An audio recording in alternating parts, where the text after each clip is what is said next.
with the team. So ahead of all this. Yeah, just like you had said, he has already started training, and he came around, and he has, of course, we've seen him sign a 2 years contract deal. There is with the Kasasiro boys in there, and possibly, if you look at Mubiru, by the way, he is very skeptical about his signings, and you would definitely want to come around and maybe criticize his signings here and there, but he is one guy who deeply and fully understands the players, Ugandan players, even if they go out and all that. And I think his choice of players is something that this time around is going to see KCCA shining in there.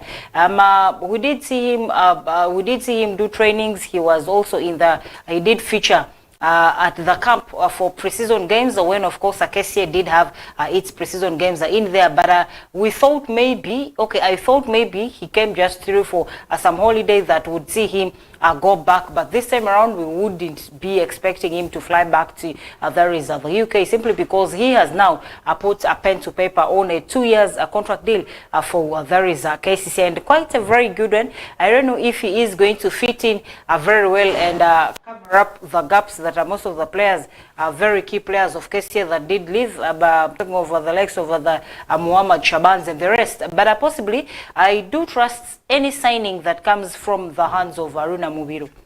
Okay, now, of course, a very big one that we should be expecting from Aruna Mubiru's side, and a lot of things that you could be waiting to see. All in all, I want to say that there's that talking point about how teams are shaping up. Yes, KCCA happens to be one of the teams that is trying so much to do well ahead of the Uganda Premier League. And I did see rising statements coming from different angles, different partners about what exactly would be coming. So all in all, that's a very big one. Now, Peter Honorable did visit also Madiokolo, and that is the project to inspect the progress of the Madiokolo Stadium construction that is ongoing. Remember, USMID, when they came on board, they had given chances to very many other, of course, districts, and of course, including Terego, Madiokolo, who were beneficiaries. And when he went there, he said this is one of the biggest projects that he will have to see right there, because you will see that the process is going gradually well, and they're expecting to see that this gets done. I think USMID project has been one of the biggest, because developing structures in districts has been one of the key moments to talk about in there. Now, Madiokolo is going to be having Yumbe has, I think, failed to give a place. But if you look at the development and the management project that is ongoing, shows that Madiokolo is already underway. This was funded around 159 million US dollars grant from, that is the World Bank.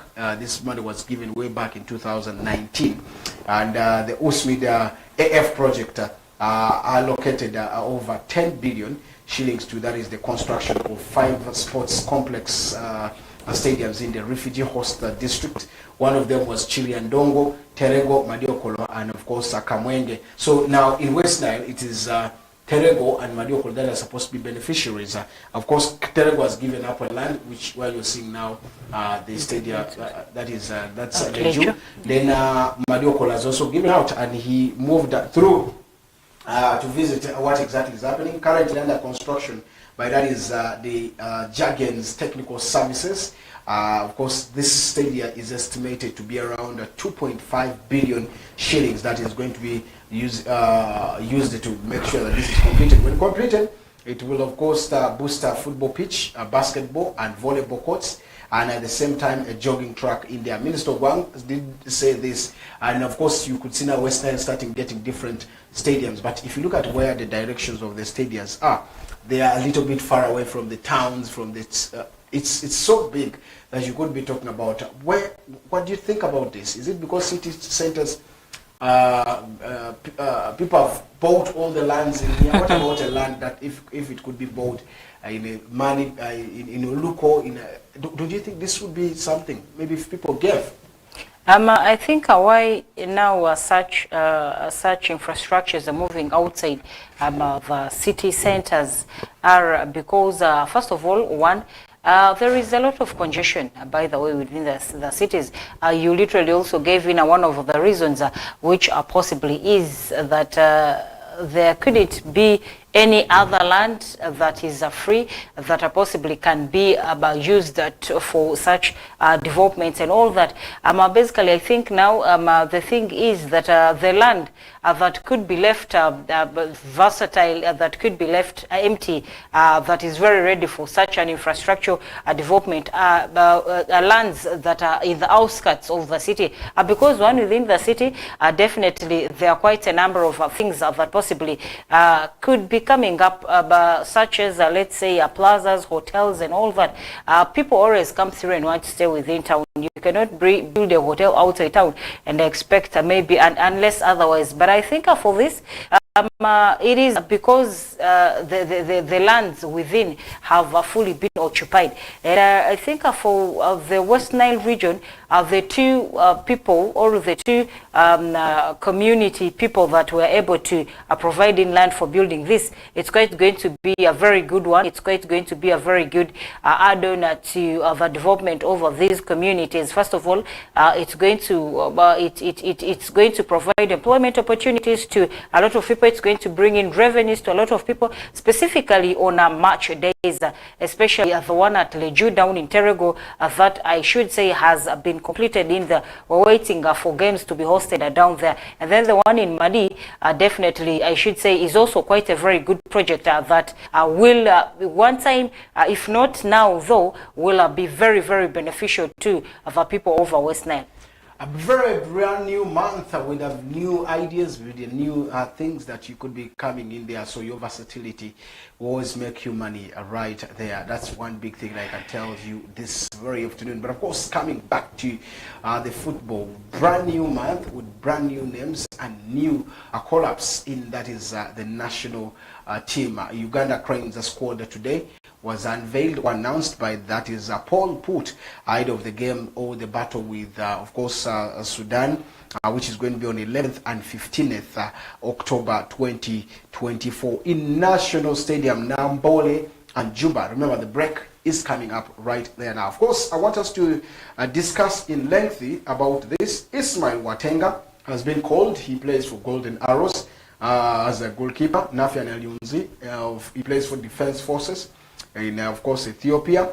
Charles Luwanga is of course another big name. He plays for Venda. Of course, remember, he was a KCCA doing very well. And then of course the goalkeepers, the defenders include Gavin Kizito Amugirwa of course KCCA. Then you have Kenneth Semakula, of course Club African. Then you have of course Nicholas Mweru of Bull Football Club. Then Isaac Muleme of Victoria Zekov. And then you also do have Abdul Aziz Kayondo of Slovia Libarek, and Bevis Mugabe, Timothy Wani of Ashdod, Halid Walia of course the team of Al Aibin. And then you have of course Arnold Odo, yes, has been also called Sports Club Villa, and Elio Caprodosi, who has no club yet, is unattached. In the midfield department, names like Khalid Awucho of Young Africans, then Bobosi Biaruhanga of Aston 2 FC, then you have Tadeo Luaga of APR, Ronald Sechigada, who has also come through, Alan Okello, and then Travis Mutiaba, and of course he is going to Bodu, of course Giro Dames, Bodu, that's where he went and signed. Then KCCA as a Said Mayanja has also been called. The forwards include Dennis Omedi of Chitara, Jude Semugabi, Shafik Kierukezi, and then you have Roger Smato and Derek Nsibambe, Stephen Mukwala, and of course Calvin Kawie, who have been called. What do you think of this squad? No Muhammad Shaban, no other names that probably could be there, but of course Tadeo Luanga gets to be remembered by Paul Put into the team of Uganda. I think it's quite a very good one. Yes, there are quite a couple of names that a lot of people out there could be expecting that would feature in this lineup that Paul Put has put in the squad that is to play South Sudan. I think there are a couple of names that have also been missing that get to make in a bounce back into into the squad. Such a name that you have just mentioned, the likes of striker Derek and Simbambi, midfielder Tadeo Luanga, who have been named in Uganda Cranes squad to face South Africa, South Sudan in the forthcoming 2025 Africa Cup of Nations qualifiers in there. Remember, this game is on Friday and today is a Tuesday. This game will be played next Friday, 11th October at Mandela National Stadium before the two teams face off again 4 days later in there is the return leg. And with the names that we have definitely seen, I think Paul Put is getting to trust in every other person that is working very, very hard to see that their hard work pays them off. We're not, of course, now seeing the usual names. Initially, those days, when it used to come to, of course, unveiling a squad like this, you would be able to guess names that possibly would come up, and your guess is as right as it was in your head. So possibly, this time around, at least we are able to see changes here and there and all that. And with the names that have been unveiled, I am quite also very sure that these people will do us proud. Someone was asking me why no Shaban. Of course, you did see him limp off in last game that he played for Uganda. It was not a very good, he had an injury that I don't think Ugandans would want to see him in there. But of course, he went back and he has injury, so he wouldn't be able to give the best to the national team. But all in all, of course, next time you could be expecting him come through in case the injury moments are done and things go rightly. Leave alone that, of course, also the names that are there, I don't think they're not going to be able to get for us goals, because there's Dennis Omedi, who is very good in the attack. That means there's no Shaban, there's Mukwala there, Stephen, who has also been very good for the team, and he has really done so much after leaving Katoko, but coming back, he is now playing for the Simba Sports Club in Tanzania, doing also the best to see that he gets himself through. I would love to say that, of course, a lot of experience. The 30-year-old has been added into the team, and this time round, very many would want to say what went wrong for Tadeo Luanga after quite a long time. I think he has improved because he plays for APR, and that's the reason why the coach himself, by the names of Paul Porter, had to see that he gets himself throughout the game for moments that will be coming right there. So all in all, those are some of the bigger moments you could be expecting from the national team. But what do you see from the South Sudan team is also another thing that we shall be coming to discuss about in as close as next week, because that's when the games will be closer to see that we discuss about this team. Now I want to talk about Travis Mutiaba's switch to, that is Boduk. Right there, he was one name we saw in the Africa Cup of Nations qualifiers, and when during the break he had a very good combination. Now he gets a team in former League One, of course, French League One team, that is Bordeaux. Very many had linked him up to Rennes, but he is the man now at Bordeaux. What do you see of him in France? I think it's quite a very good one, seeing a former Uganda Cranes, very industrious playmaker, Travis Mutiaba, signing in that very deal in the French football entity FC Girondins de Bordeaux down in France. And I think being a very skillful attacker, he is definitely going to pull off the shows and steal in some of the games down in France. He, of course, has signed a 3-year deal in there after being a free agent for quite some time. He also did feature in Buganda Masaza Cup with Bulemezi, and has played in different underage leagues categories, under 15, under 17, under 18, under 20 for there is the Uganda Cranes before graduating, of course, into there is the national team of Uganda. So with all that very rich background, definitely we pray and hope that Mutiaba Travis would possibly be one of the players that would break that would break the barriers of us seeing players go out there and failing to last. But in him, definitely we trust, after having that very rich background back home in here, we will definitely follow him very closely to see what will be some of the achievements that he will be able to carry, or some of the energies that he will be able to carry from Uganda to France. Yeah, very big one, of course, right through the team. But I think he's going to be a very big name. But I have always challenged with Ugandan players. Even the Dunde, we thought Anak would go and maybe raise up the flag. He tried, but wasn't enough. Most of the time, some coaches may call you, or you get there, but and then the management changes in the coaching technically, and you don't feature in any team's plan. But after, of course, you have gotten a game, or you've gotten the money to see that things go. So I think that is where the challenges always come. But again, when players leave here, I think they are not well prepared for professional things. Most of the times you see players take their in responsibility, that is their acts that are for Ugandans to Europe, and you can't succeed because you have to be a disciplined player to make sure that you achieve whatever is needed. If there's no discipline in football in you, then there's no football for you in the rest of the countries. You have to be. That's why you're seeing the Jordan Sancho's here and there moving. That's why you're seeing players be disciplined, be respectful, give yourself time to acclimatize, accept to learn, because there's some people who don't accept to learn, they don't accept challenges. Even if you don't know how to write A, you will say still, I need to do this to prove someone wrong. And I know, it's rather you accept that, no, this is, I can't do this, and I make sure that this is it.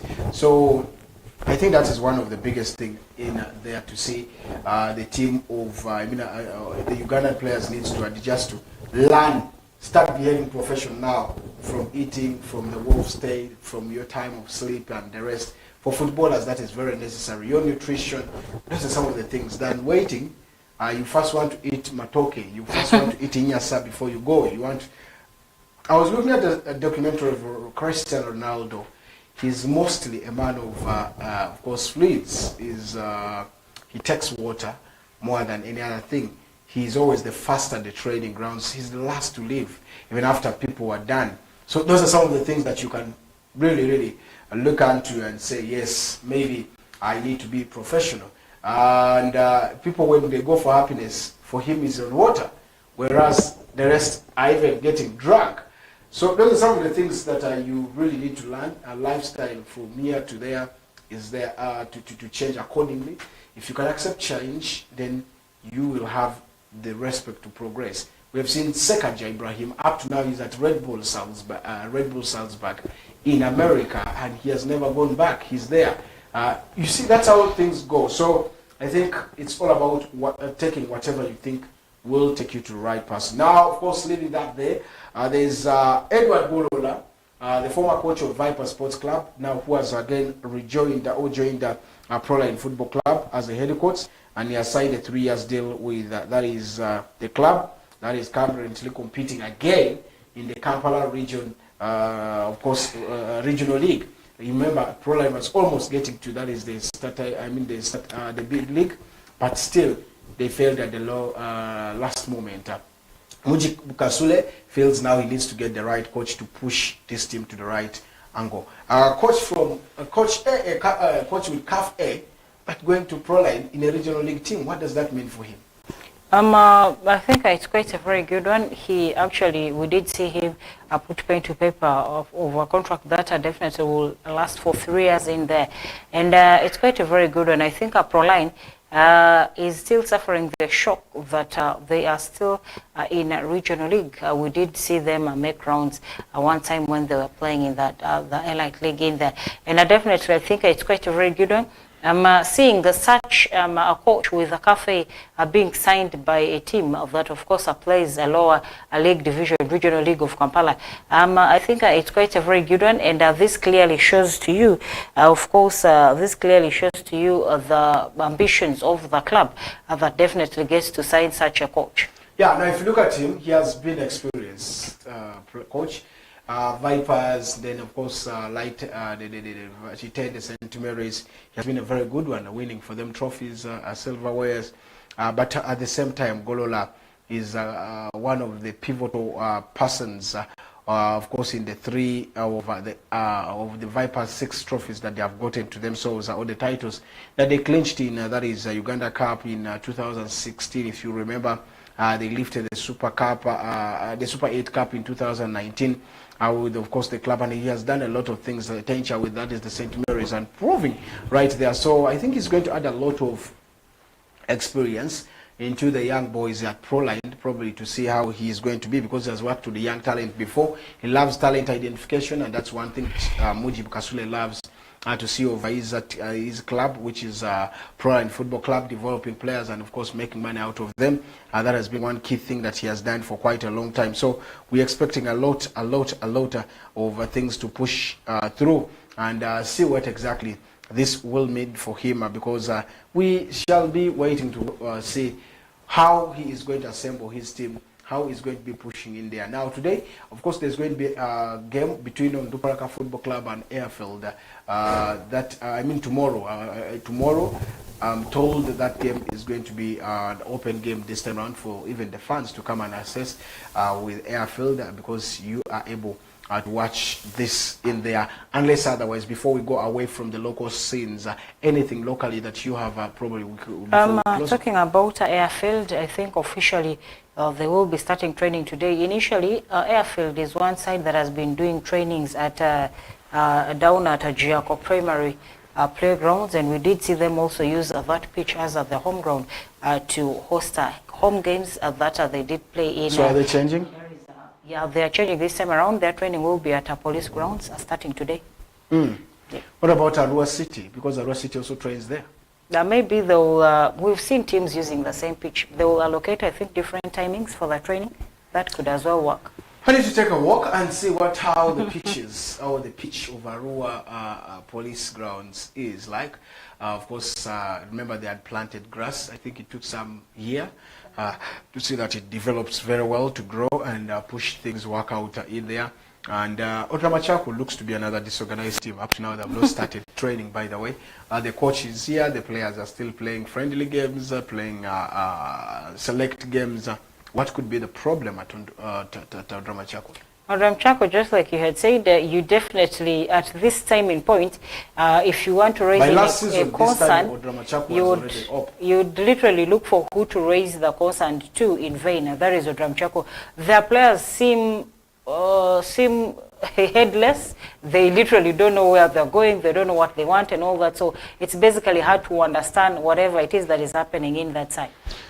Okay, we are waiting to see what exactly this means for the team. But of course, all eyes now on the cricket team of Uganda, and they are eyeing for World Cup qualifiers, according to reports coming in there. The qualifiers with South Sudan trainings have already started. I mean, South Africa trainings have already started, and they are looking forward to see that they need to prove every other person wrong in the cricket team. Cricket has been one key sports discipline that has also shown and showcased very well for Ugandans, and the ministry is trying to push everything possible in all sports discipline, including the National Council of Sports that has also said that this is what we shall be waiting to see. Why don't you apply to be the president of the National Council of Sports, not National Council of Sports, but Netball Federation, because Chitio is off, and there has been their license was revoked. So can't you apply? So that Let's discuss that after halftime. Boss. All right, let's take a break. We'll be right back to see that we talk about more over the sports internationally, with of course a couple of stories coming even continentally. And what we should be starting with is about the Samuel Eto'o saga. What could be the biggest problem? Why is he banned by FIFA? That's coming up next.